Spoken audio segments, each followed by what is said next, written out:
উত্তর জেলা ধর্মনগরের হাসপাতালে স্বাস্থ্য পরিষেবা অত্যন্ত বেহাল অবস্থায় রয়েছে।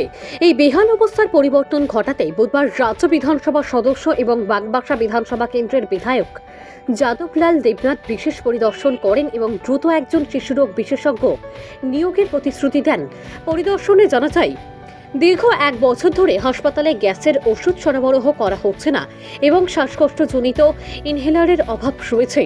স্টোরে এসব ওষুধ মেয়াদ উত্তীর্ণ হওয়ার পথে থাকলেও অবহেলার কারণে তার রোগীদের জন্য ব্যবহার করা হচ্ছে না।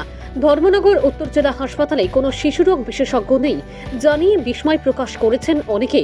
শিশুদের চিকিৎসার জন্য রোগীদের বহিরাজ্যে যেতে হচ্ছে। ট্রমা সেন্টারে ওপিডি চালু থাকলেও প্রতিদিন দুপুর 3টের পর থেকে বন্ধ হয়ে যায়, যা কর্তব্যে অবহেলার প্রমাণ। সপ্তাহে 3 দিন থেকে 4 দিন সোনোগ্রাফি করা হয়। ঊনকোটি জেলা এবং কাঞ্চনপুর থেকে রোগীরা সোনোগ্রাফির জন্য ধর্মনগরে এলেও উপযুক্ত লোকবলের অভাবে ডেট 3 থেকে 4 মাস পিছিয়ে যায়। একজন প্রশিক্ষণপ্রাপ্ত লোক সোনোগ্রাফির কাজ করছেন এবং আরেকজনের প্রশিক্ষণ চলছে। লোকবলের অভাবে কথা জানিয়েছেন জেলা হাসপাতালের মেডিকেল সুপার ভাস্কর দাস। তিনি দায়িত্ব নেবার পর থেকে একটার পর একটা সমস্যা খতিয়ে দেখছেন, কিন্তু এখনও পুরো বিষয়টি বুঝে উঠতে পারেননি। কর্মী সংকটের কারণে ধর্মনগরের উত্তর জেলা হাসপাতালের পরিষেবা একেবারে তলানিতে পৌঁছেছে। ভানুচন্দ্রের রিপোর্ট, আসাম প্রাইম নেটওয়ার্ক। সমস্যাগুলোর সমাধান হচ্ছে না স্যার। দেখুন, আমি গত ফেব্রুয়ারি 5 তারিখ জয়েন করেছি। এমএসের চার্জটা নিয়েছি 19 তারিখ।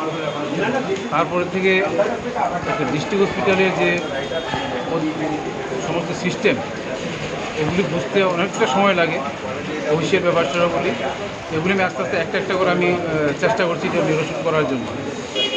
ওপিডি বলুন, আইপিডি বলুন, হ্যাঁ, ফার্মেসি, সব দিকেই সমস্যা রয়েছে। ম্যান পাওয়ারের অনেক ক্রাইসিস। আমার সুইপিং স্টাফ বলুন, জিডিএ বলুন, হ্যাঁ, সব লেভেলেই স্কারসিটি, স্টাফ কম। আমি কর্তৃপক্ষের সঙ্গে যোগাযোগ করেছি, চিঠি দিয়েছি, প্লাস টেলিফোনেও কথা বলেছি। ওনার কর্তৃপক্ষ যখন ভিজিটে আসেন, ওনাদেরকে আমি দেখিয়েছি এই সমস্যা, ওগুলি চলছে। তো ওনারাও আশ্বাস দিয়েছেন হয়ে যাবে আস্তে আস্তে, দেখা যাক এখন। কিন্তু এই সমস্যা তো চলছে দীর্ঘদিন ধরে।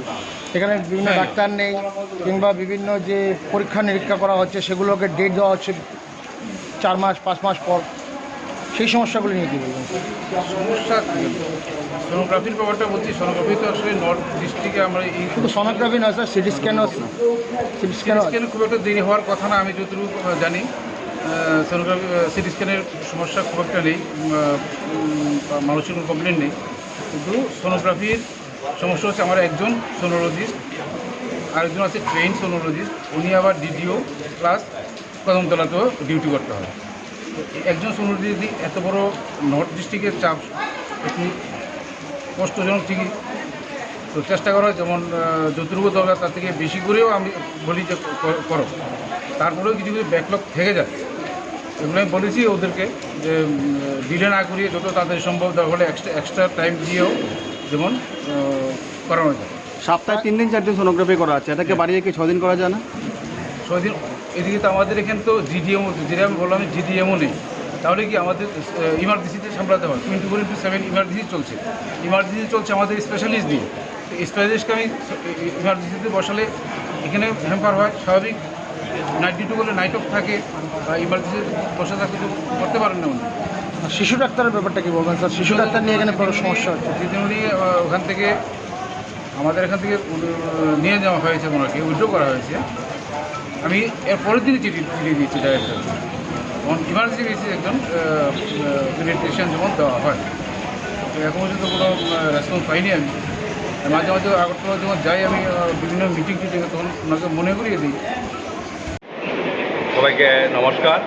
আপনাদের চ্যানেলের মাধ্যমে আমি গোটা ধর্মনগরবাসী এবং ত্রিপুরাবাসীকে আমি শুভেচ্ছা জানাচ্ছি। অনেকগুলা ইভেন্ট নিয়ে আজকে আমি এখানে এসেছি। এখানে আসার আগে আমি আমাদের মাননীয় স্পিকার শ্রদ্ধেয় বিশ্ববন্ধু সেনের সাথে আমি কথা বলি যে দাদা কিছু সমস্যা আছে ধর্মনগর হাসপাতালে, আমি সেখানে যেতে চাই। আমি ওনার পরামর্শ নেই এবং ওনার পরামর্শ ক্রমেই আমি এখানে এসেছি। প্রথম সমস্যাটা হলো যে হাসপাতালে রোগীরা ঠিকমতো ঔষধ পায় না এবং সব ঔষধ নাকি নেই। এটা দেখে আমি এখানে আসলাম, গেলে খবর নিলাম, দেখলাম যে আজকে অনেক দিন যাবৎ অনেকগুলা ঔষধ হাসপাতালে নেই, অথচ এখান থেকে কোনো রিকুইজিশন গভর্নমেন্টের কাছে পাঠানো হয়েছে কিনা তেমন কোনো তথ্য আমি পাইনি। আমি একটু পরে যাবো এমএসের রুমে, উনি আমার সঙ্গে আছেন, দেখো উনি কবে কোথায় কীভাবে চিঠি দিয়েছেন। অনেকগুলো ঔষধ আছে এক্সপায়ার হয়ে গেছে, আবার অনেকগুলো ঔষধ আছে এই মাসেই অর্থাৎ জুন মাসে এক্সপায়ার হবে। আমি জিজ্ঞেস করলাম যে এই মাত্র 11 দিন আছে এই মাসে যে ঔষধটা এক্সপায়ার হবে এটা কেন হলো?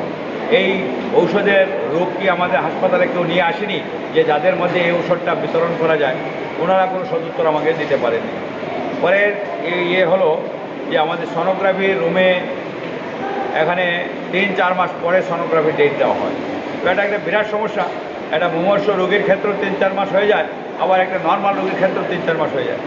এসে এখানে যখন কথা বললাম, দেখলাম যে এখানে ঠিকঠাক মধ্যে যে রেজিস্টার মেনটেন করে এগুলো করার কথা, সেখানে কিছু ত্রুটি বিচ্ছুতি আছে। আমি পরামর্শ দিয়েছি যে এগুলা তারা যেন দেখভাল করেন, দেখে ব্যবস্থা নেন, এবং যেগুলো স্পেশাল কেস আছে এবং ইমার্জেন্সি কেস এগুলো যেন ডেট ফিট না দিয়ে সঙ্গে সঙ্গে একদিনের মধ্যে করে দেওয়া যায় বা চটজলদি করে দেওয়া যায়। ওনারা আমার সাথে একমত হয়েছেন। আমার সঙ্গে আমাদের প্রাক্তন এমএস দীপক দাও আছেন, আর বর্তমান যিনি এমএস উনিও আছেন, ওনারাও একমত হয়েছেন বা স্টাফেদের তারাও সহযোগিতা করবে বলে তারা আশ্বাস দিয়েছেন। তো আসার আগে এই সোনোগ্রাফির যে প্রবলেমটা দীর্ঘদিন যেভাবে ছিল এরকম আর থাকবে না, নিরসন হয়ে যাবে। আসলাম, মোটামুটি যতগুলো প্রবলেম নিয়ে এসেছিলাম দেখা গেছে স্টাফ এবং ডাক্তারবাবু এমএস সাহেবের সহযোগিতায়, দপ্তর আধিকারিকদের সহযোগিতায় এগুলো নিরসন হয়ে যাবে এই প্রত্যাশা রইল, এবং সবাইকে আমি ধন্যবাদ জানাচ্ছি। নমস্কার। স্যার, আমাদের কাছে খবর রয়েছে যে ওপিডি ব্লক, যেটা সকাল 9টা থেকে শুরু করে 4:30 অবধি থাকার কথা, খোলা থাকার কথা, সেই জায়গাতে 2:30-3টার মধ্যে সেগুলো বন্ধ করে দেওয়া হয়।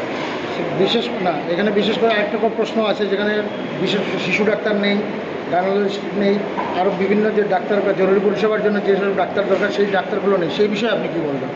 দেখুন, এটা বলতে গেলে একটু পেছন থেকে বলতে হয়।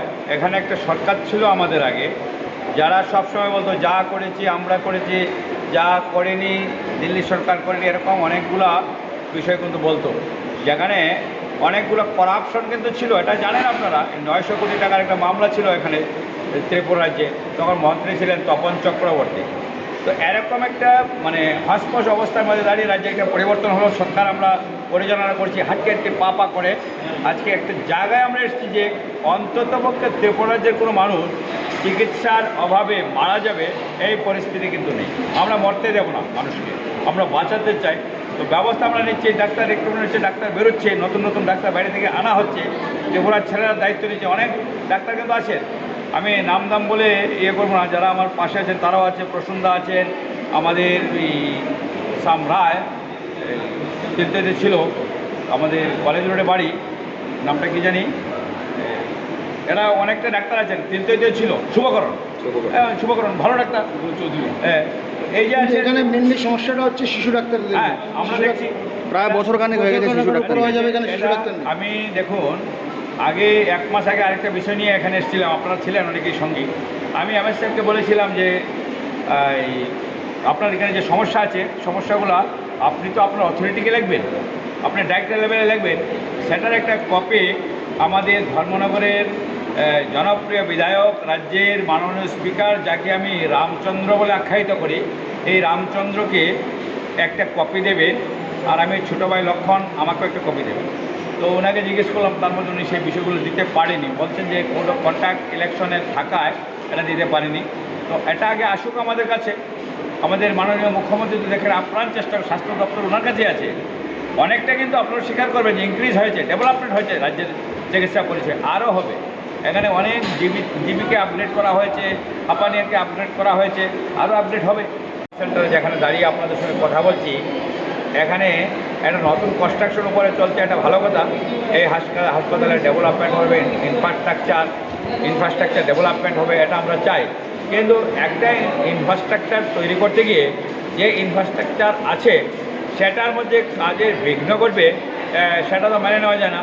আমি এই ঘটনা শোনার পরে আমাদের পিডাব্লিউডির যিনি এসডিও, খুব ভালো অফিসার, গৌতমবাবু ওনাকে ফোন করলাম, উনি ফোনটা পেয়ে উনি চলে এসছেন এবং গোটা কনস্ট্রাকশনটা ঘুরে দেখলাম।